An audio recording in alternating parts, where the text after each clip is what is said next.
My garbage person of the week is going to end up having to be Marco Rubio, who doesn't often appear in this segment, but I think that he deserved it with his embarrassing attempt to explain away the kidnapping of Tufts University PhD student Rumeysa Ozturk, as you'll see in this clip. We revoked her visa. It's an F1 visa, I believe. We revoked it, and here's why. And I'll say it again. I said it everywhere. Let me be abundantly clear, okay? If you go apply for a visa right now, anywhere in the world, let me just send this message out. If you apply for a visa to enter the United States and be a student, and you tell us that the reason why you're coming to the United States is not just because you want to write op-eds, but because you want to participate in movements that are involved in doing things like vandalizing universities, harassing students, taking over buildings, creating a ruckus, we're not going to give you a visa.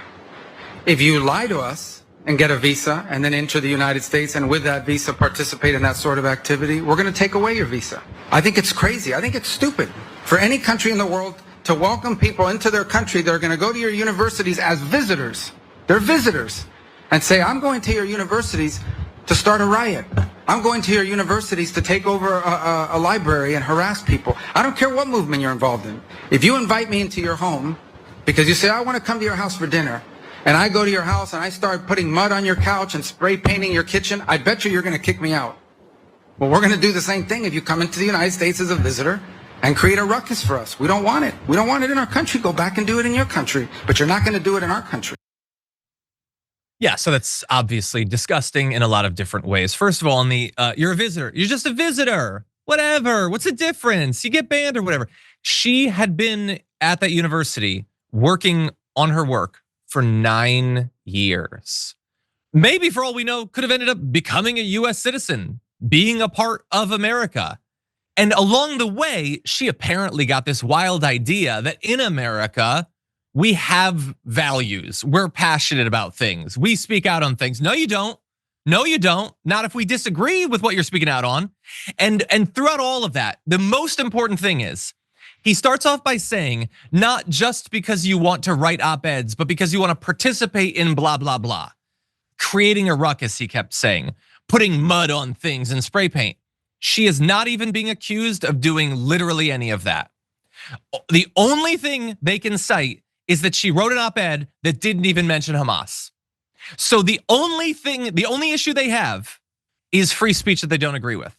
You coming over and expressing support for like the lives of civilian children or whatever is creating a ruckus. Don't do that. Don't do that. Go to your own country and express your thoughts. Use your free speech. We don't have that here. Not if we disagree with you, okay? That is politically incorrect speech, and you will not just be canceled for that. You're gonna be literally deported after nearly a decade of work in your life. By the way, can we put up a picture of Rumeysa for a little bit? She's just an academic.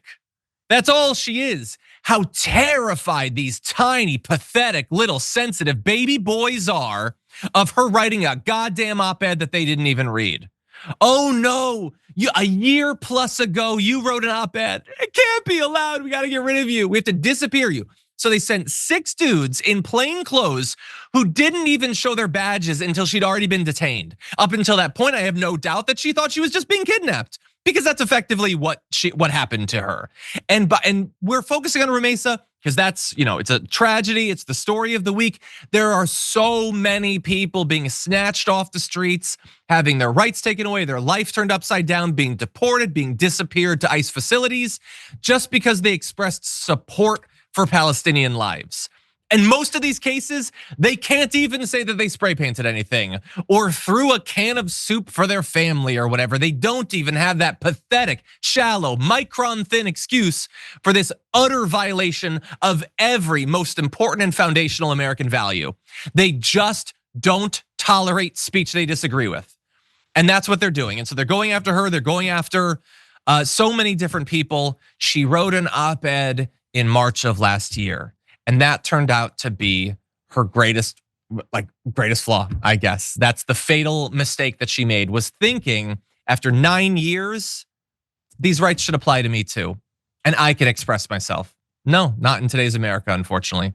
Garbage. What do you think, Brett? I'm sure you can revoke her visa.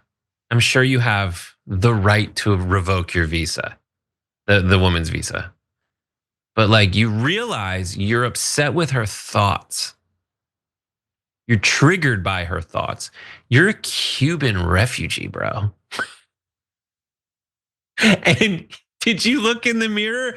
Because you're the government rounding people up for their opinions, dip. Like, who have you become?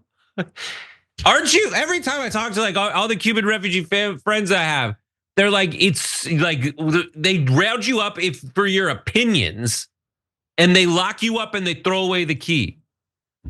Did you see that video? Like, it's a little on the nose, buddy.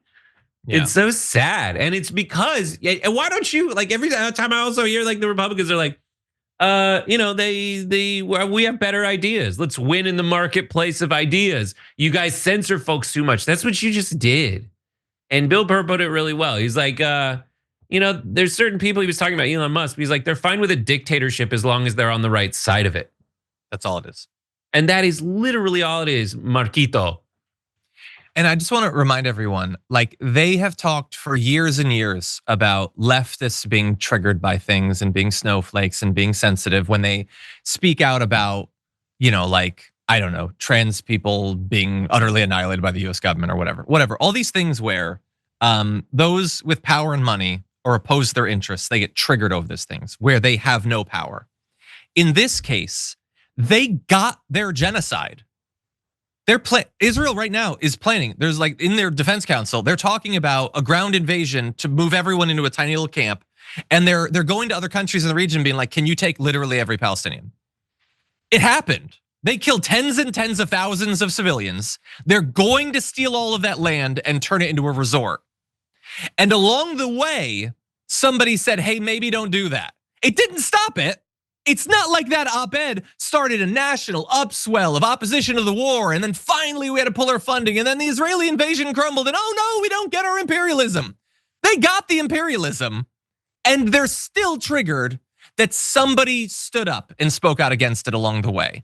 They are a triggered snowflake on a level that no lib, blue-haired, cat-loving, whatever hippie could ever hope to be. Utter garbage. Now, before we talk about our community garbage first of the week, let me acknowledge some heroes of the week. We're trying to do more of that in this dark period of America. But 57,000 of you voted, slightly more than voted for the community garbage person of the week yet again. Coming in number 4 with 7% of the vote is Jon Stewart for slamming Republicans' free speech hypocrisy. I like that segment, it was very good. Coming in number 3 with 20% is Bernie Sanders for grilling the Social Security nominee. That was great as well. 21% you have Greenland citizens for their anti-MAGA hat slamming Trump. I didn't ever actually see that one, but I like that they did that. Man, they're not taking any of this stuff from MAGA. But your hero of the week with 53% of the vote is Jeffrey Goldberg for pushing back on the GOP narrative on War Chat when they said we hadn't shared anything classified, and then he released all the text messages and showed that no, they totally did. Thank you, Jeffrey Goldberg, for your work and for bothering Trump as much as you always have. Anyway, 56,000 of you voted for the garbage person of the week as well.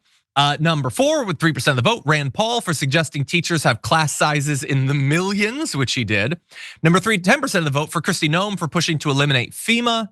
Dear God, not even the Rolex thing. Your runner-up has 13% of the vote. That's Pam Bondi for threatening to go after Jasmine Crockett. But far and away your winner with 74% of the vote, your community garbage person of the week are Republicans for downplaying the Trump team war group chat, which they continue to do and thus earn that position. Thank you to the 56,000 of you who voted. We do appreciate it.